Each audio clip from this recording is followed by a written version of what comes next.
తను జగన్మోహన్ రెడ్డి గారి ఒక ఎగోకి ఆయన విధానం ఒకసారి చెప్తే మీకు అర్థం అవుతుంది. ఆయన మెంటాలిటీ ఎంత సాడిస్టిక్ మెంటాలిటీ ఒకసారి అర్థం అవుతుంది. చిరంజీవి గారు సురేఖ్ గారిని ఒకసారి రమ్మంటే కారు పోర్టుకోలోకి వెళ్ళి భార్యాభర్తలు వచ్చి ఇన్వైట్ చేసి లోన తీసుకెళ్లారు. తర్వాత సినిమా వాళ్ళ డిస్కస్ చేయాలి అంటే వాళ్ళే లిస్ట్ పంపారు. ఆ లిస్టులో బాలకృష్ణ గారు వీళ్ళెవరు లేరు. ఆయనకి కలుస్తాం ఇష్టం లేదు. ఆయన ఎవరిని కలవకుండా రాజకీయాల్లో సంబంధం లేకుండా డిగ్నిఫై వేరేగా ఉన్న ప్రభాస్ గారిని అలాగే మహేష్ బాబుని రాజమౌళి గారిని రమ్మన్నారు. చిరంజీవి గారు వాళ్ళందరినీ రమ్మన్నారు. తనకు జరిగినట్టే ట్రీట్మెంట్ అని వాళ్ళు రామన్నారు. రామంటే కూడా బతిమాలి ఆయనకున్న మొహాటంతో వస్తే ఫస్ట్ షాక్ గేట్ దగ్గర కారు ఆపేశారు. అందరూ దిగి నమ్మన్నారన్నారు. అదేంటి అనుకుని వెళ్ళారు. లోన సెకండ్ షాక్ ఇంత పెద్దాళ్ళని పిలిచి ముందు పోసాని మురళీకృష్ణ ఎట్టంటాను కూర్చోబెట్టి అనుకున్నారు. మూడో షాక్ సీఎం గారు మిమ్మల్ని కలవట్లేదు, సినిమాటోగ్రఫీ మంత్రి వచ్చి మీకు చెప్తారన్నారు. అప్పుడు చిరంజీవి గారు కొంచెం గట్టిగానే ఏంటి మీరు పిలిస్తే మేము వీళ్ళందరినీ తీసుకొస్తే ఆయన రానంటారంటే వచ్చారు. వస్తే ఆయన మంచిగా పెద్దగా ఆయన ఒక రిక్వెస్ట్ చేస్తే, ఒక నిమిషం మీరు తండ్రి లాంటి వాళ్ళు సినిమా ఇండస్ట్రీని జాగ్రత్తగా చూసుకోవాలి, అది బయటికి రిలీజ్ చేస్తే ఎంత అవమానం చేశారని. ఇంతకన్నా సాడిస్ట్ మెంటాలిటీకి ఇంకేం ఎగ్జాంపుల్ కావాలి? వాళ్ళని అవమానం చేయాలా? వాళ్ళు బతుకు వాళ్ళు ఎవరు సంబంధం లేకుండా ఉన్నారు. అలా చేసి అలాగే మనం ఈ సభలో చూద్దాం. మీ పరిస్థితి ఏంటి అధ్యక్ష? మీరు నాకు 30 ఏళ్ళ నుంచి మీ పుట్టినరోజు నేను వస్తున్నాను. పుట్టినరోజునే మీకు ఆ రోజునే మిమ్మల్ని పంపించాలని కావాలని ఒక ఎంపీగా ఉండి 4 ఏళ్ళు మీ నియోజకవర్గంలో మీరు ఎంటర్ అవ్వలేకపోయారు. వింటే మామూలుగా కాదు, మాస్కులు వేసుకుని దొమ్మి ఇంకా కేసు కూడా ఉండదు. ఒక 100 మంది వచ్చి చంపేశారు. మీరు వెళ్ళలేని పరిస్థితి. 4 ఏళ్ళు వెళ్ళగలిగారా? ఒక ఎంపీని కింద పడుకోబెట్టి, కింద అంటే టేబుల్ మీద పడుకోబెట్టి కాళ్ళు పందిని పైకి ఎత్తినట్టు కాళ్ళు పైకి ఎత్తి ఇంతంత పొడుగు లెదర్ ఆటలతో పెట్టి కొట్టి చూసి ఆనందించారు అధ్యక్ష. ఏంటిది? ఎక్కడికి వెళ్తాం అసలు మనం? ఇవాళ ల్యాండ్ ఆర్డర్ గురించి వాళ్ళకి మాట్లాడే హక్కు ఉందా? ఒక్కసారి ఆలోచించండి. మీరు కాదు, ఇక్కడ ఎంతమంది ఉన్నారు? అచ్చెన్నాయుడు పాత వాళ్ళ అన్నయ్య గారు కేసు పెట్టారని అచ్చెన్నాయుడు కొంచెం గట్టిగా మాట్లాడతాడని తీసుకొచ్చి ఆపరేషన్ అయిన 3వ రోజు గోడ దూకి తీసుకెళ్లి అరెస్ట్ చేసి ఎక్కడెక్కడో తిప్పి కేసు పెడితే నాకున్న పరిచయాలతో ప్రతిరోజు మాట్లాడేవాడిని జైల్లోనూ. అలాగా కొల్లు రవీంద్ర గారు, నరేంద్ర గారు, ఒకళ్ళు కాదు ఎంత. అరే ఆ మహిళ గౌతులచ్చన్ గారు ఇందాక చెబుతున్నారు. గౌతులచ్చన్ గారు అంటే ఈ దేశంలో రాష్ట్రంలో అందరూ గౌరవిస్తారు. అందులో ఆయన అంటే ఆ గౌడ కులస్తులకి ఆయన ఏదో వాళ్ళ పితామహుడి కింద చూస్తారు. ఆమెను ఒక చిన్న పోస్టింగ్ పెట్టినందుకు తీసుకొచ్చేశారు. అందుకని నేనేం చెబుతున్నానంటే, మనం చంద్రబాబు నాయుడు గారిని తీసుకుందాం. ప్రజలందరికీ తెలుసు సార్, జగన్మోహన్ రెడ్డి ఆ లిక్కర్ స్కామ్లో ఉన్నాడు, 3,500 కోట్లు ఆయనకే వెళ్ళిందని అందరూ తెలుసు. కానీ మీరు రియాలిటీకి ప్రూఫ్ లేకుండా ఏమీ చేయలే. ఎవరైతే ఉన్నారో వాళ్ళనే చేస్తున్నారు. ఫైనల్గా ఎక్కడికి వెళ్తుందో చూద్దాం. ప్రజలందరికీ తెలుసు మొత్తం సూత్రధారి జగన్మోహన్ రెడ్డి గారని లిక్కర్ స్కామ్లో. జగన్ మీడియా ఎన్ని అబద్ధాలు నిస్సిగ్గుగా చేస్తున్నా మనం ఏమంటలా. సోషల్ మీడియాలో ఇప్పుడు మనకున్న హార్మోనిని కూడా చెడగొట్టాలని ప్రయత్నం చేస్తున్నారు. బాధ అనిపిస్తుంది. నాకు ఒక ఎగ్జాంపుల్ చెబుతాను, మీకు చాలామంది సభ్యులు తెలియదు. అంటే ముఖ్యమంత్రిగా ఏ రోల్ ఎవరు ప్లే చేయాలని జగన్మోహన్ రెడ్డి గారు 2017లో పాదయాత్ర చేస్తున్నారు. నేను కొల్లేరుకి 9 కోట్లు 13 కోట్ల అడ్మినిస్ట్రేషన్ శాంక్ కోసం అయ్యన్న పాత్ర గారిని తీసుకెళ్ళి నేను చంద్రబాబు నాయుడు గారికి వెళ్తే ఆయన మా ఇద్దరికి 2 మాటలు చెప్పారు. శ్రీనివాస్, జగన్మోహన్ రెడ్డి పాదయాత్ర చేస్తున్నాడు, ఆయనకి ఎటువంటి ఇబ్బంది లేదు, ఫుల్ మెడికల్ టీం ఎప్పుడు 24 గంటలు ఉండేది చూడన్నారు. అయ్యన్న పాత్ర చెప్తే ఇంకా ఆశ్చర్యం వేసింది ఆయన చేసేదానికి. అంటే మనకి లోకేష్ బాబు అమరావతి పాదయాత్ర చేసే వాళ్ళని ఎంత బాధలు పెట్టారో ఈయన ఆలోచన. అయ్యన్న ఎక్కడ నడిచే చోట హోల్స్ లేకుండా చూడమన్నారు. కావాలంటే స్పీకర్ గారిని అడగండి. ఇది అన్నారో లేదో అని. ముఖ్యమంత్రి గారిని అడగలేదు, స్పీకర్ గారు మేము అనుకున్నాం తేడా ఇది అని. అందుకని నేను మిమ్మల్ని కోరేది ఏంటంటే, జగన్మోహన్ రెడ్డికి only personal and political agenda, Chandrababu Naidu గారికి public and future generations agenda ఉంది. ఆ డిఫరెన్స్ నోట్ చేసుకుని మనం తప్పకుండా ఉండాలి. అరే ఆంధ్ర రాష్ట్రం మనం అగ్రికల్చర్ స్టేట్ అలా గంజాయి కల్చర్ స్టేట్ అయిపోయింది. ఎక్కడ దొరికినా మూలాల ఆంధ్ర. ఇవాళ కంట్రోల్ చేస్తానికి ప్రయత్నం చేస్తున్నారు. డెఫినెట్గా చాలా బాగా చేస్తారు. చాలా కంట్రోల్ ఇంకా చేయాలి. డిపార్ట్మెంట్ కూడా మంచి ఆఫీసర్ని పెట్టి ఇవాళ పోలీసులు అంటే పూర్వం భయం ఉండేది, ఇప్పుడు నమ్మకం కలిగే విధంగా చేస్తున్నారు. ముఖ్యమంత్రి గారు నేను డిపార్ట్మెంట్ కూడా కంగ్రాచులేట్ చేస్తాను. నేను నిజంగానే చెప్తాను అధ్యక్ష, 2018లో అప్పటికే నాకు 71 ఏళ్ళు, చాలు రిటైర్ అయిపోదాం అనుకుని సభలో ప్రకటించా. నందమూరి బాలకృష్ణ గారు మాట్లాడతారు. అధ్యక్ష, ఇందాక గౌరవ శాసనసభ్యులు కామినేని శ్రీనివాసరావు మాడుతూ అప్పుడు అందరూ ఇండస్ట్రీ కలవడానికి వెళ్ళినప్పుడు సైకో గారిని చిరంజీవి గారు గట్టిగా అడిగితే అప్పుడు ఈయన వచ్చాడంది అబద్ధం. గట్టిగా ఎవడు అడగలేదు అక్కడ.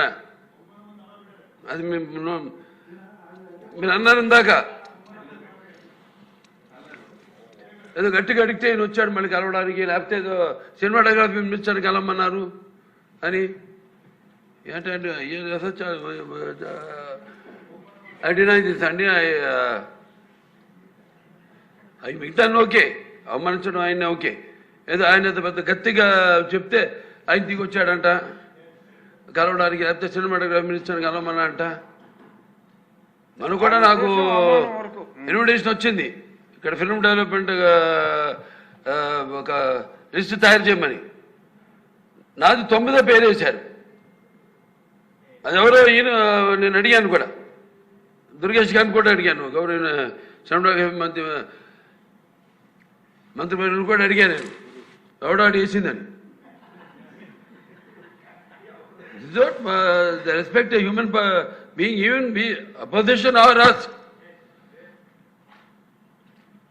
9వ పేరు వేశారు.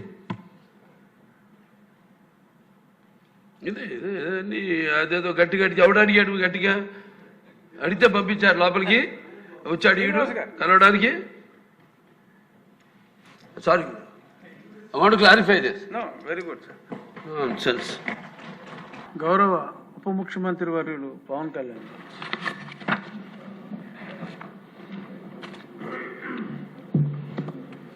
నమస్కారం అధ్యక్ష.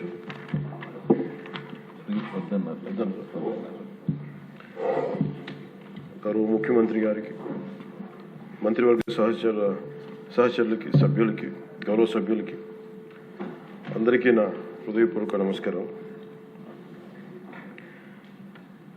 ఈ తిరుమల ఈ లడ్డు మీద జరిగిన ఈ కల్తీ ఈ డిబేట్కి సంబంధించి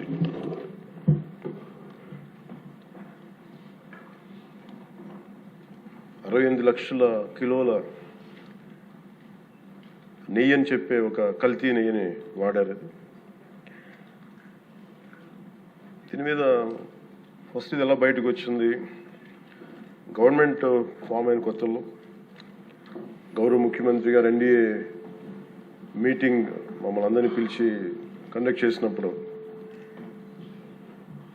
ఆ రోజు ఒక నేషనల్ డైరీ డెవలప్మెంట్ బోర్డు చేసిన రిపోర్ట్ని చదివారు. వీళ్ళు గత పాలనలో ఇది కూడా జరిగింది అనేది టీటీడీ బోర్డు వారి పాలక మండలి చేసిన ఇది కూడా జరిగింది అనేది తెలియజేశారు. అంతే, అక్కడితో అయిపోయింది అధ్యక్ష. దాన్ని అంతకు మించి ముందుకు తీసుకెళ్ళాలి లేదంటే నేను అది విని నాకేమనిపించిందంటే ఇలాంటివి కూడా జరిగినాయా. ఎందుకంటే ఆల్రెడీ గతంలో తిరుపతికి తిరుమలకి పైకి అంత వెళ్ళినప్పుడు కొంత స్థానికంగా కొంత ఉన్న చెప్పింది, తిరుమలలో చెప్పింది, ఇవన్నీ కోరిలేట్ చేసుకొని కొంత ఆ ప్రసాదం కూడా క్వాలిటీ లేదని ఎలా చేశారు ఏంటో అనుకున్నాం. కానీ ఒక గబుక్కుని ఒకళ్ళు బ్లేమ్ చేయడం అనేది చాలా ఆలోచించి మాట్లాడుతాం. ముఖ్యంగా పబ్లిక్ లైఫ్లో ఉన్నాం కానీ బాధ్యతగా ఉన్నాయి మా పొజిషన్. అలాంటిది అసలు ఈ నెయ్యిలో కల్తీ జరగలేదు ఇవన్నీ వాళ్ళు మాట్లాడుతుంటే దాని మీద చాలా కంప్లీట్ వివరణ ఇవ్వాల్సిన అవసరం ఉంది అనిపించింది అధ్యక్ష. ముఖ్యంగా గత ప్రభుత్వ పాలనలో ఉన్నప్పుడు ఎక్కడా కూడా దేవాలయాల మీద దాడులు జరిగినా ఇంకోటి జరిగినా ఎక్కడా కూడా మేము దోషుల్ని పట్టుకోండి అని చెప్తా వచ్చాం తప్ప ఎక్కడా కూడా మీరు చేయించారని కానీ మీరు ఉన్నారని కానీ ఎక్కడ ఎందుకంటే తక్కువ అలా కూర్చోబెట్టి ఎలా పడితే అలా మాట్లాడటానికి బాధ్యత ఉంటాం కాబట్టి అలా మాట్లాడలేము. అలాగే ఇది కూడా గౌరవ ముఖ్యమంత్రి గారు రోజు ఎన్డీఏ సభలో చెప్పినప్పుడు మాకు కూడా ఏమనిపించిందంటే దీన్ని ఎలాగా అడ్రస్ చేయాలో నాకైతే ఇంటికి వెళ్ళాక నాకు అర్థం కాదు. ఇలాగ యానిమల్ ఫ్యాక్ట్ కూడా కలిసి ఇది ఎన్డీడీబీలో వచ్చింది అని నేషనల్ డైరీ డెవలప్మెంట్ బోర్డు దాంట్లో. సో ఇవన్నీ కూర్చోబెట్టి మాట్లాడుతున్నప్పుడు నేను తర్వాత మార్నింగ్ నేను ట్వీట్ చేశాను అధ్యక్ష దాని మీద. ఎందుకు ట్వీట్ చేయాల్సి వచ్చిందంటే వరుసగా నన్ను ట్యాగ్ చేస్తే చాలా మెసేజ్లు వస్తూ ఉన్నాయంట. నా ఆఫీస్ నుంచి అన్ని పంపించేటప్పుడు నేను చూసాను ఏం జరిగిందంటే మీరు ఎవరు మాట్లాడరేంటి, ఇలాంటి రిపోర్ట్ ఉన్నప్పుడు కూడా మీరు ఎవరు మాట్లాడరు ఏంటంటే, అప్పుడు నా ఉద్దేశం ఏముందంటే ఇది ఈ దేవాలయాలు జరిగే ఇలాంటివన్నీ ఇవన్నీ కూర్చోబెట్టి దీనికి ఒక రక్షణ ఒక సనాతన ధర్మ రక్షణ బోర్డు లాంటి ఉంటే బాగుంటుంది. ఎందుకంటే ఇలాంటి కూర్చోబెట్టి చాలా న్యూట్రల్గా చాలా ఆబ్జెక్టివ్గా చేయొచ్చు ఇవి అనే ఉద్దేశంతో నేను పెట్టాను అధ్యక్షుడు. నాకు గిల్ట్ ఎక్కడొచ్చిందంటే అరే ఇవన్నీ మనకి లాస్ట్ 2-3 years మా టెంపుల్ దగ్గర తిరుమలకి వెళ్ళినప్పుడు కూడా గౌరవ మంత్రివర్యులు మనోహర్ గారు మేము వెళ్ళినప్పుడు మా దృష్టికి చాలామంది తీసుకొచ్చారు అధ్యక్షుడు.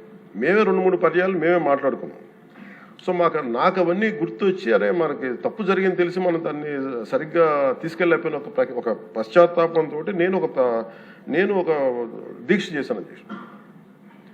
ఆ తర్వాత దాన్ని అందరూ అన్ని రకాలుగా తీసుకెళ్ళారు సార్ 3 parties. అలాగే మాకు తర్వాత మొన్న గౌరవ ముఖ్యమంత్రి గారు మనకి కేశవ్ గారు మా క్యాబినెట్లో కూర్చున్నప్పుడు మా దృష్టికి తీసుకొచ్చింది అసలు ఈ నెయ్యే లేదనేది చాలా స్పష్టంగా తెలియదు. మాకేమనిపించిందంటే ఏదైనా సరే innovation is very important in life. Innovation లేకపోతే ఈ పాటికి ఒక్కొక్కరు ఒకలా ఇన్నోవేట్ చేస్తారు. బట్ ఈ పర్టికులర్ ఈ గత ప్రభుత్వంలో ఉన్న వ్యక్తులు వీళ్ళు అరాచకంలో ఇన్నోవేషన్ చేశారు. వీళ్ళు కల్తీలు కూడా అంటే మామూలుగా ఒక నెయ్యి కావాలంటే పాలలో నుంచే కాకుండా రసాయనాల నుంచి కూడా తీయచ్చు, మిగతా వాటి నుంచి కూడా తీయచ్చు అని చేసి చూపించారు. దానికి సంబంధించిన కంప్లీట్ ఈ సిబిఐకి మన ఆ రిపోర్ట్ ఇచ్చినప్పుడు ఎక్కడా కూడా నెయ్యి లేకుండా వీళ్ళు నెయ్యి తయారు చేశారని స్పష్టంగా తెలియజేశారు.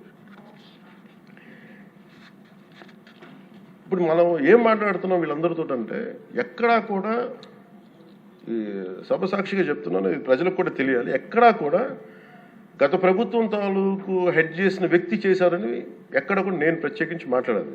నేనేం చెప్తాను, టీటీడీ పాలక మండలి బాధ్యత ఇది. మీరు కూర్చోబెట్టి మీరు బాధ్యత తీసుకొని వాళ్ళ పార్టీ ఆ ప్రభుత్వం స్థాపించినప్పుడు వాళ్ళ నియమించిన పాలక మండలి వాళ్ళు చేసిన తప్పులకి సింపుల్ ఏం చేయాలి అధ్యక్షుడు. ఒక ఇంటర్వ్యూలో కూడా నన్ను అడిగితే నేనేం చెప్పానంటే you mean to say you going to blame the person who headed the last government అంటే my intention is not that. My intention is always to say that who did this, who are the perpetrators. A perpetrators is more or less they are the TTD board. Let them be accountable for that. ఎక్కడా కూడా నేను ఈ వ్యక్తి గురించి మేము మాట్లాడలేదు, ఎందుకంటే డైరెక్ట్గా ఇన్వాల్వ్మెంట్ ఉందని మనం చెప్పట్లేదు అది. ఎందుకంటే వాళ్ళు నియమించిన బోర్డు ఇది. కానీ వాళ్ళు ఏం చేస్తున్నారు అక్కడ కూర్చోబెట్టి ఎక్కడా కూడా సింపుల్గా ఏం చేయాలి దీక్ష. నిజంగా నేనేం చెప్పాను ఆ ఇంటర్వ్యూలో కూడా, ఆయనే తప్పు, నాకు సంబంధం లేదు, మేము పలానా టీటీడీ బోర్డు చేసింది ఇది, ఆ టీటీడీ బోర్డు మీద మీరు నిష్పక్షపాతంగా ఒక కమిటీ వేయండి, ఆ దోషులు శిక్ష పడేలా చేయండి, వాట్ ఎవర్ దాని అవుట్కమ్ ఏముంటుందో దాన్ని బయట పెట్టండి. ఇంత సింపుల్గా తేల్చేయచ్చు. వాళ్ళు వెనకెందుకు వేసుకొస్తున్నారు నాకు ఈ రోజుకి నాకు అర్థం కాదు. ఈ రోజుకి వెనకేసుకు రావాల్సిన అవసరం లేదు. వెరీ క్లియర్ కట్ రిపోర్ట్ ఇచ్చింది. ఇందులో కంప్లీట్గా అసలు నెయ్యి లేకుండా వీళ్ళు నెయ్యి తయారు చేశారు కనుక రసాయనాలతోటి పామ్ ఆయిల్ తోటి వీటన్నిటితో బేస్ చేసుకొని నెయ్యి లేకుండా నెయ్యి తయారు చేశారు. It's very clear cut, it's evident. ఇప్పుడు ఎందుకు ఇంత డిస్కషన్ అవుతుంది అధ్యక్ష, మనందరం కూర్చోబెట్టి ఇంత సభా సమయాన్ని ప్రజలకు ఇవ్వాల్సింది కేవలం తిరుపతి లడ్డు గురించి ఎందుకు మాట్లాడాల్సి వస్తుందంటే, వాళ్ళు నిజంగా కనుక ఉప్పేసుకుని ఉంటే కల్తీ జరిగింది, దానికి తగ్గ లా ఏం కోర్స్ యాక్షన్ ఏం తీసుకోవాలో తీసేసుకుని అయిపోతుంటే దానికి ఎవరైతే పర్పెట్రేటర్స్ ఉన్నారో వాళ్ళకి ఆ శిక్షగా వెళ్ళిపోతారు. అలా కాకుండా అసలు ఆ నెయ్యిలో కల్తీ లేదు, యానిమల్ ఫ్యాట్ లేదు, రిపోర్ట్ ఇచ్చిన తర్వాత ఇవన్నీ. అందుకని ఈ సభ ఈరోజు ఇంతమంది మాట్లాడాల్సి వస్తుంది అధ్యక్ష. మాకు ఏమనిపించిందంటే అధ్యక్ష, దీన్ని క్యాబినెట్ మీటింగ్లో మా దృష్టికి తీసుకొచ్చింది మీకు తెలియజేస్తున్నాను మీ ద్వారా ప్రజలకి. సిబిఐ నేతృత్వంలోని ఈ స్పెషల్ ఇన్వెస్టిగేషన్ టీం ఆ నెయ్యి తయారీకి 1 లీటర్ పాలు కూడా వినియోగించలేదని చెప్పి చాలా ఖచ్చితంగా తేల్చింది. ఆ పామాయిల్లో రసాయనాలు కలిపి తయారు చేసినట్టు చెప్పింది. ఆ ఇతర రసాయనాలు ఏ మూలకాల నుంచి తయారయ్యాయో నిర్ధారణ చేసే సాంకేతికత దానికి సంబంధించిన టెక్నాలజీ ఆ పర్టికులర్ మా వద్ద లేదనేది ఆ సిట్ తేల్చేసింది. ఈ కేసులో 36 మందిని నిందితులుగా తేల్చింది. శ్రీవారి ప్రసాదాన్ని అపవిత్రం చేసేందుకు ఒక ప్రణాళిక, ఒక ప్లాన్ ప్రకారం కుట్ర జరిగిందన్నట్టు సిట్ తెలియజేసింది. అలాగే పోనీ దీనికి ముందు ఏం జరిగిందని చూస్తే, తమకి నచ్చిన సంస్థలకి నెయ్యి సరఫరా కాంట్రాక్టులు కట్టబెట్టేందుకు ఒక ప్రణాళిక ప్రకారం టెండర్ నిబంధనలు సవరించారు. నెయ్యి సరఫరాకి సంస్థకి ఉండాల్సిన కనీస వార్షిక టర్నోవర్ 250 కోట్ల నుంచి 150 కోట్లకు తగ్గించారు. రోజుకి 4 లక్షల లీటర్ల పాలు సేకరించాలన్న నిబంధనని తొలగించారు. డైరీ రంగంలో 3 ఏళ్ల అనుభవం ఉండాలన్న నియమాన్ని ఏడాది కుదించారు. రోజుకి 12 టన్నుల వెన్నెయ్య తేయాలన్న నిబంధనను కూడా 8 టన్నులుగా మార్చేశారు. అంటే ఒకరికి నెయ్యి కాంట్రాక్ట్ ఇవ్వాలంటే ఇన్ని నిబంధనల్ని తూట్లు పొడిచారు. పోనీ అది చేసిన తర్వాత మళ్ళీ సవరణ అనంతరం వీళ్ళు ఎంపిక చేసిన సంస్థలు 20-23 మధ్య నెయ్యి సరఫరా చేశాయి.